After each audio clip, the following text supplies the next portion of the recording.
Hi there. I'd like to begin by sharing an anonymous testimony with you.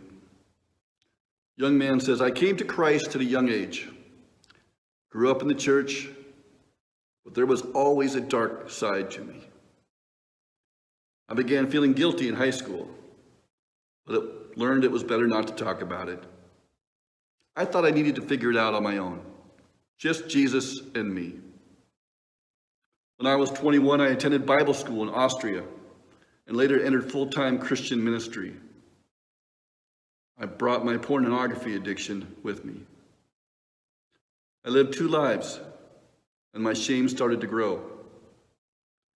I didn't understand why I was so powerless over this sexual darkness, so I hid this life at whatever cost. I took a year off, but it didn't help. I attended counseling, but it didn't help. I believed Jesus wanted to transform me, but could not understand why he wouldn't heal this area of my life. I decided I was either broken beyond repair, maybe that God wasn't real. So in my despair, I gave up. I had tried everything, so I stopped believing I could be free. The end. Maybe you have fought a similar battle in your life. Maybe you are fighting it now. The first thing you need to know is you are not alone. Now, I know that statistics can be skewed or bent to convey a point anyone is trying to make. But what if I read about this problem of pornography is even close to the truth? It's much bigger than most of us realize. Apparently, there's about 42 million pornography websites. The porn industry's annual revenue is more than pro football, pro basketball, and pro baseball combined. 94% of children have seen porn by age 14. 55% of married men, 25% of married women say they've watched porn at least once a month. Who would have guessed this problem was that big? But you know why people don't guess? Because the first rule of the sin club is you don't talk about your sin.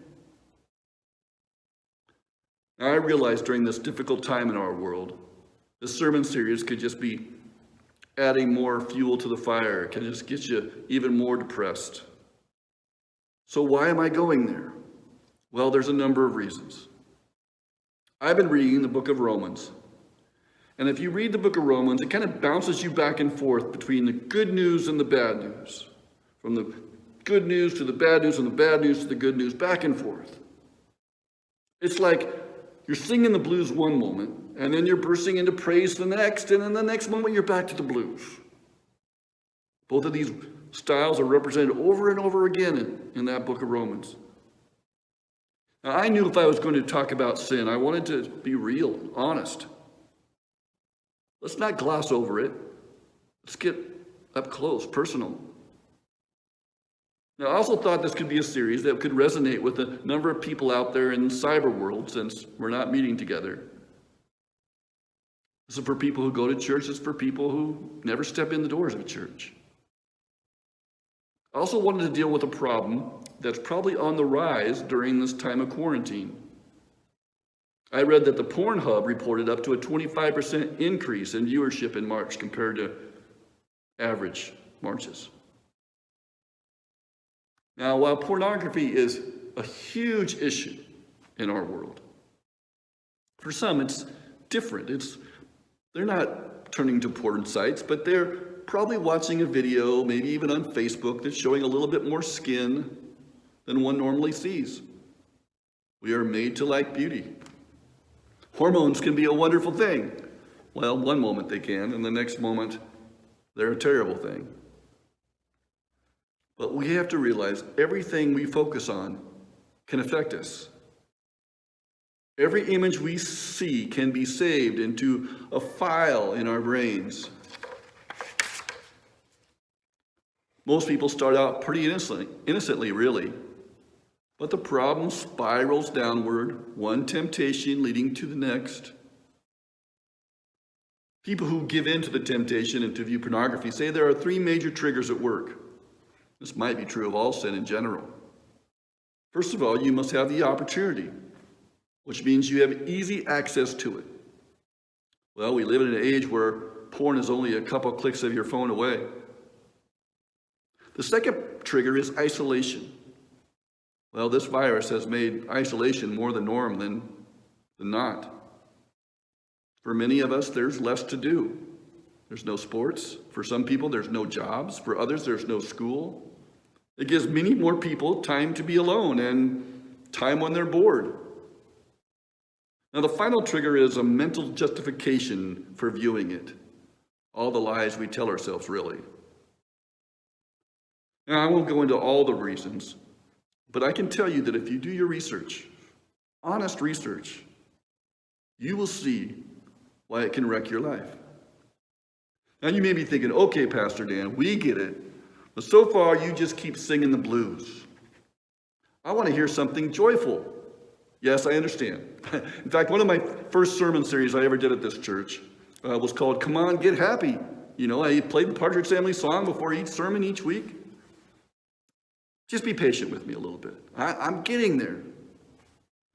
Now, when you start reading the book of Romans, Paul writes some words to us about some serious blues here. Let me just quote a few words from Paul. Think of these as his lyrics to his song. The wrath of God is being revealed against all godlessness. Because of this, God gave them over to shameful lust. And there is no one who does good, not even one. Wow. Why is he writing all this stuff? Because sin hurts us. Of course, while sin is fun, sometimes at the time you're doing it, sometimes it is, sometimes it's not, it always leads us to singing the blues in one way or another. Paul sings it in Romans because he knows what it does to us. We hopefully find out ourselves what it does to us, and hopefully we find out the easy way, but many of us find out the hard way what it does to us. But you know, even God in some sense sings the blues because he hates what it does to us. So the first lesson Paul wants to tell us is that, you know what? We're to blame. We can't really pin this on anybody else. There's no excuse. We're all in the same boat. We sing the blues because we've spent time in the dirt. Sin makes us dirty. There are not really degrees of sin. There are not really many degrees of dirt, according to God. You're either dirty or you're not dirty. So last week, I was digging out a couple of old bushes on the front side of our house. They'd been there a long time. It didn't take long for me to get dirty. Equipped with just a handsaw and a spade, I made my way through the branches, then to the trunk, and finally to those roots. Not only did I get dirty physically, I kind of got dirty spiritually.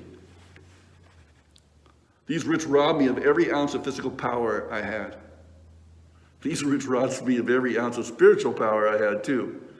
I hated these bushes, and they hated me. Sin is like that. It spreads its roots out to many different parts of our lives. And just when you think you've broken the power in one area, you find they're still attached in many others. Maybe you have broken free of pornography. Maybe you've already fought that battle. Maybe pornography specifically has never been a problem for you. That doesn't mean you don't have other lusts for things just as bad, just as dirty. But Paul tells us the first thing we got to do is sing the blues because of our sin. It's the first step into being clean, is to just kind of own it, to just kind of cry out in that.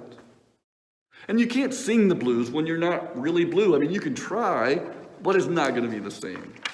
It must come deep within us, that you must feel the weight of sin and life pulling you down.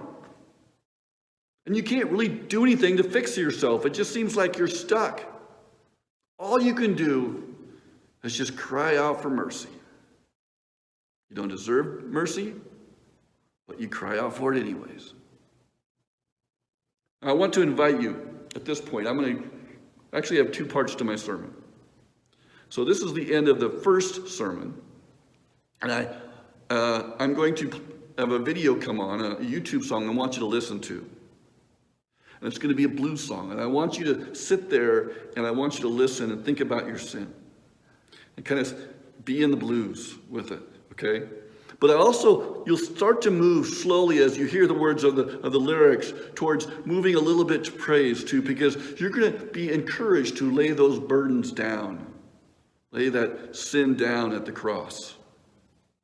Bit by bit, start to move from blues to praise. And I'll see you in a little bit.